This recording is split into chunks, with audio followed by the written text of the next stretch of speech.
Si une chose ne veut pas t'aider, il y a une autre chose qui t'aidera. Nous sommes dans un monde d'où si tu refuses d'être manipulé, contrôlé ou dominé, attends-toi et sois donc prêt à être rejeté. Mais derrière le rejet d'Ismaël se cachait le travail. Et derrière la solitude d'Isaac se cachait le mariage éternel qui est notre propre alliance avec Dieu. Donc si les gens n'ont rien à faire avec toi, c'est que Dieu a quelque chose à faire avec toi. Si ton nom ne figure pas dans l'agenda des hommes, c'est que tu es dans l'agenda de Dieu. Car les hommes programment, mais c'est Dieu qui planifie. Les hommes tracent, mais c'est Dieu qui écrit l'histoire. Alors ne cherche pas à savoir si les gens sont avec toi, mais cherche plutôt à savoir si Dieu est avec toi. Car pendant que les gens seront en compétition, Dieu sera de ton côté. Alors ne mets pas foi à la taille de la main des hommes, mais attache-toi à ce que tu crois, la main de l'Éternel. Car la parole de Dieu est au-dessus de la parole des hommes. Car ses voix sont élevées au-dessus de nos voix et ses pensées sont élevées au-dessus de nos pensées. Les voix de Dieu sont insondables et impénétrables. Donc là où la main des hommes s'arrête, c'est là où la main de Dieu est disponible pour toi. Tout ce que Dieu veut, que tu quittes la dimension où les gens te portent de prédicateur. Le niveau où ton cœur dépend des gens, des témoins. La dimension où les gens décident sur toi d'envoyer. Que tu arrêtes d'être celui qu'on porte de messager pour devenir celui qui porte le message. Car le but de Dieu, c'est qu'un chrétien devienne disciple obéissant. Quand Dieu révèle un fait, il va jusqu'au bout de sa délivrance complète. Dieu ne commence jamais quelque chose sans l'achever. Il ne fait jamais le contraire de ce qu'il dit. Donc la course ne s'arrête pas au milieu, mais plutôt à la fin.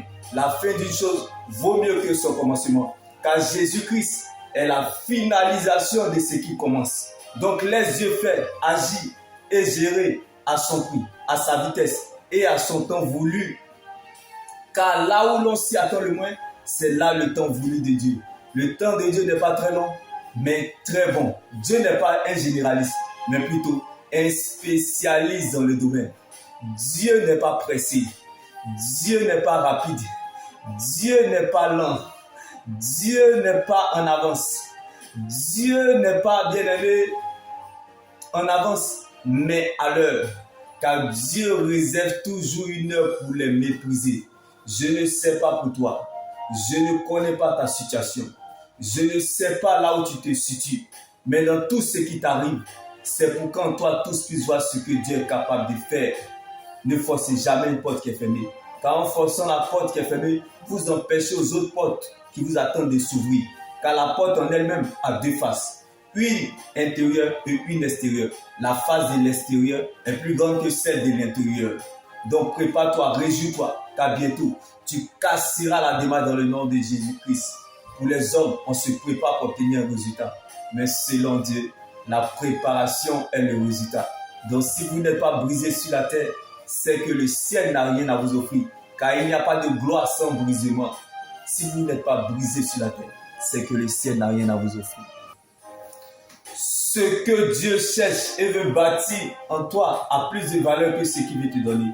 Ce que Dieu veut développer dans ton caractère a plus de valeur que ta prospérité. Seigneur, rappelle-nous toujours que lorsque nous sommes tristes, que ton amour vaut mieux que la vie. Et qu'en face de nos déceptions, que ton plan vaut mieux que nos rêves.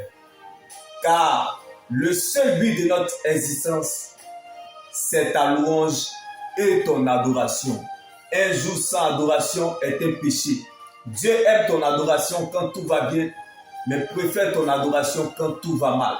Car Dieu ne commence jamais ses affaires avec les héros nationaux, mais plutôt avec les zéros nationaux.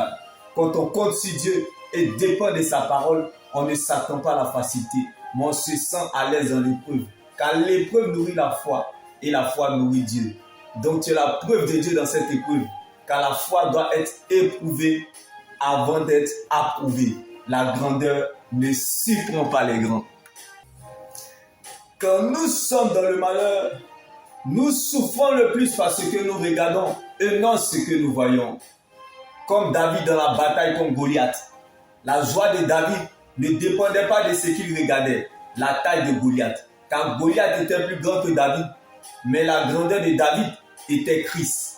Je ne sais pas pour toi, mais là où se trouve ta richesse, c'est là où se trouve ton cœur. Que Dieu prenne la forme de ce qui te manque. Car pendant que le peuple d'Israël était dans la peur et regardait Goliath comme un obstacle, David voyait un avantage. Donc derrière ce problème se cache une grande opportunité. Je prie que là où tu es, la profondeur t'emmène à changer la situation en adoration. Car David a remporté son combat contre Goliath, non pas parce qu'il était plus grand que Goliath, mais parce qu'il était un adorateur. C'est dans l'adoration que se découvre la profondeur de notre victoire. Alors, adore le Seigneur comme jamais tu l'as fait auparavant. Loue-le comme si c'était ta dernière louange sur la terre. Car un mort ne loue pas Dieu, l'Éternel te veut vivant. Que tout ce qui respire loue l'Éternel, car Dieu siège dans la louange. N'oublie surtout pas, Joseph était oublié en prison, mais la louange ne l'a pas abandonné. La louange de Paul et Silas ouvre les portes de la prison.